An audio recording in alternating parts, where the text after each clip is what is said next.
Okay, you just got a table saw, and it has a nice 4-inch dust collection port on the bottom. What do? Best case scenario, you get a dust collector. You get the high CFMs, you get the best suction and dust collection. I don't run a full-time wood shop. I might run this saw for a project for a week, and then maybe I won't use it again for a couple of months. Then I'm going to run it again. I don't have a dust collector. I have a dog. I have that. That's a Shop Vac with a 2.5-inch. It says 2.5 inch. If you measure that, that's 2 1/4. 2 1/4. And the accessories fit over it. Alright. So you want to run that Shop Vac into this saw, or any saw with 4-inch. What do? I searched on the web. I found a lot of complicated solutions for it. I found a pretty simple one, so I'm going to show you right here what I did. It's these two parts. It's a 3-inch elbow and a 3-to-2 rubber reducer. Okay. And some of this. This is mat that would go in, the bottom of your toolboxes. Right. Probably have some of this. If you don't, you can get it really cheap in Harbor Freight. Everybody has it. Cut a strip of it, and you're going to use some spray adhesive or any type of maybe shoe goop or rubber adhesive, anything that's not going to dry really hard.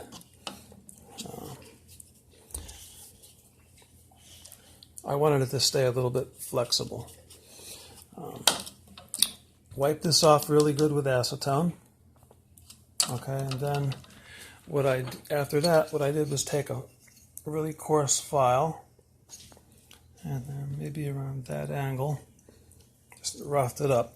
Put a lot of gouges in it, all the way around the whole thing. And then for the strip, put a little bit of acetone on a towel, paper towel, and just give it a quick wipe. Don't leave the acetone lay on this. I believe this will start to melt with acetone. You could probably use alcohol too. Maybe that might be a little milder on it. Have it cut exactly so the two seams come right together. Spray adhesive it. If you use this, spray the two pieces, let it dry for maybe 5 minutes. When you put this on here, this is on here for life. This thing is not moving. And this fitting is a really nice fit in the bottom of the saw, which I'll show you. If it wasn't such a nice fit, I think I would have scrapped this idea, because that on this saw, that fitting is plastic, so I wouldn't be comfortable with compressing it too much with a clamp. But let me show you the fit of this.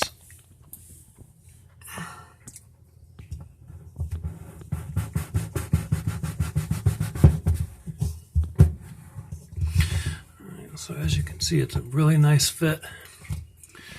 And when I put a clamp on the outside of this, I'm not going to have to clamp hardly at all. Let's see if I can get in here. Show you a little bit.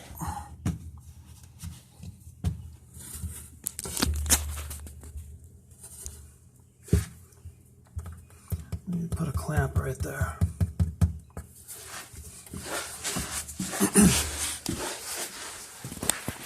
It's a little bit dark. Sorry about that. But there it is.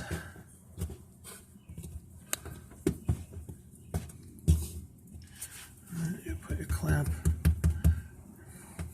Just squeeze it with your hand, it tightens it up actually. Alright, and then you can, now let me show you how you come out of, go ahead buddy, go sit down. Go sit down buddy.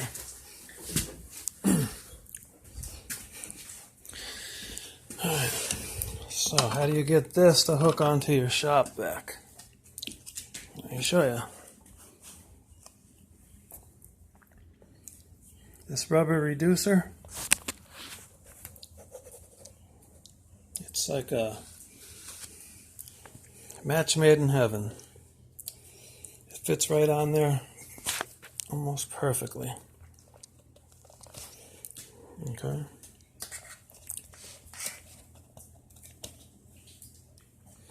You probably have to leave it backed off right. Let me see if I can.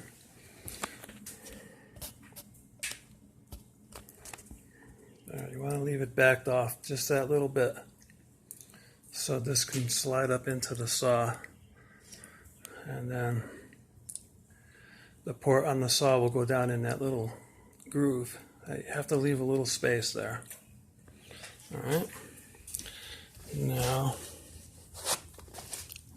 let me show you how the Shop Vac hose fits into this.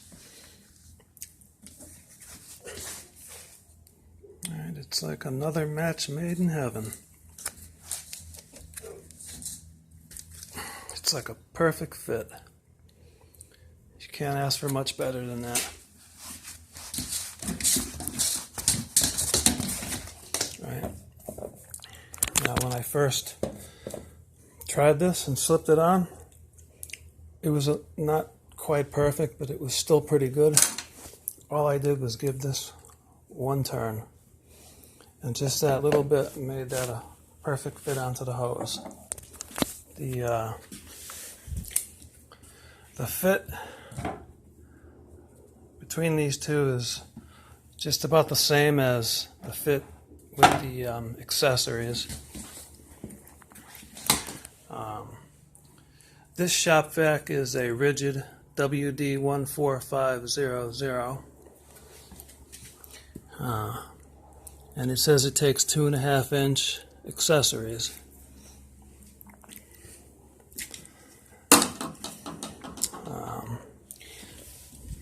The end of this hose, I measured it with the calipers a couple of times and with the tape measure. This is 2 1/4. Let's see if I could show that real quick.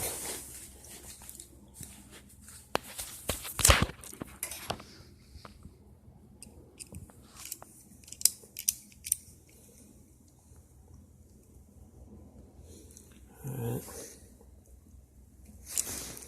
Might be egged out a little bit, and I might not be right on the center. Ooh.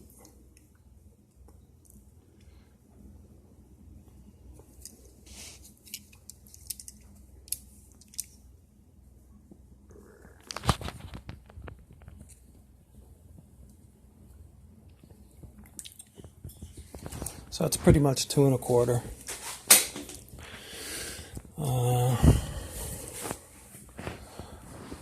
Let's see. I'm going to give you the part numbers on these fittings, but I'll show you what the dimension is anyway.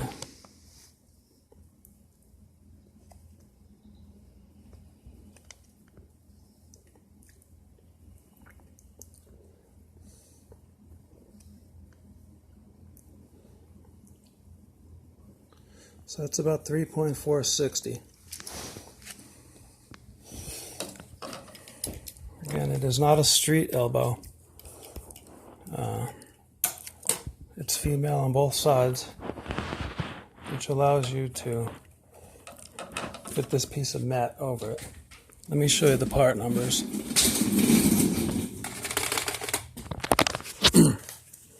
What do you want, buddy? Huh? Go get the rabbit. Go get the rabbit, buddy. Go get him. Okay. This is the rubber reducer. Okay, where that's rubbed out right there, that says Plumb Quick by Fernco. and it's a P1056-32. That's the barcode. You could pause that if you need to. And this is the elbow. It's a P202. Both of these parts are from Lowe's. There's the barcode.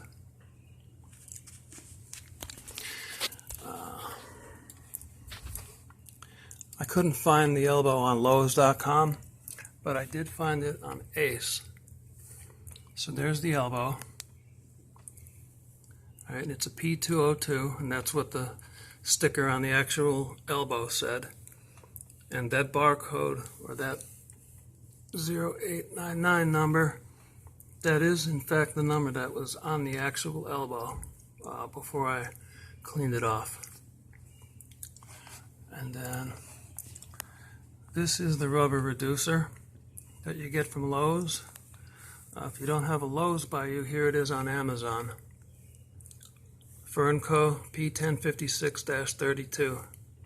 Alright, it's $5.68. Alright.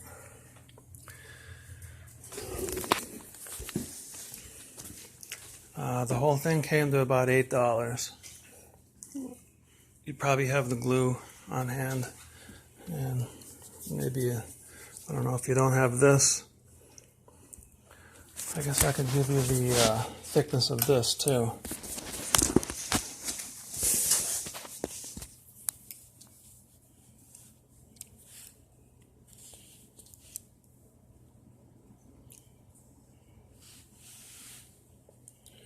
It's about 75 thousandths.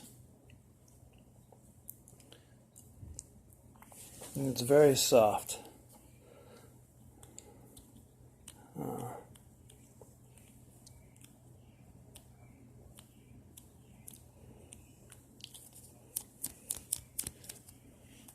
So you can get that in Harbor Freight. This is initially I was going to try this piece of rubber tube, but it was too small and it's a little too hard anyway. And I had this laying around, it worked perfect. Alright, so I hope that helps somebody run their table saw the wrong way on a 2.5-inch Shop Vac. Alright, thank you. One other thing I wanted to mention. This saw is meant for a 4-inch dust collection system. And obviously that's the best scenario. That's the ideal situation for this. And if you don't have one, like a lot of people, you're running a Shop Vac. It doesn't have the high CFMs of a dust collection system. So you want to try and conserve all those CFMs. This here is just another piece of that same mat that I used on the elbow. Alright, I just cut a piece of it, and then I cut a little slot here so it can just kind of slip on there.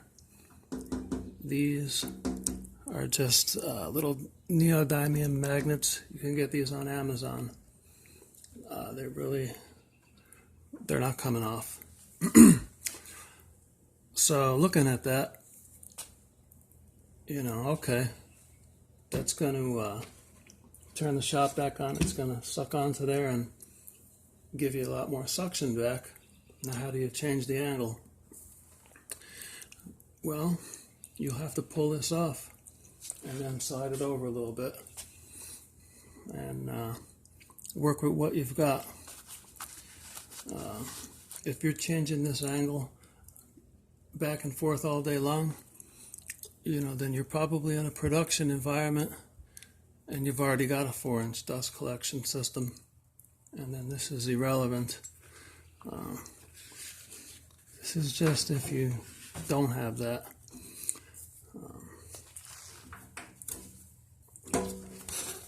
That's all it is.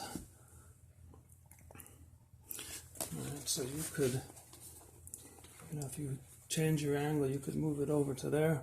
You could even make it bigger so you could adjust all the way, or that's just another idea to help conserve some of the CFMs.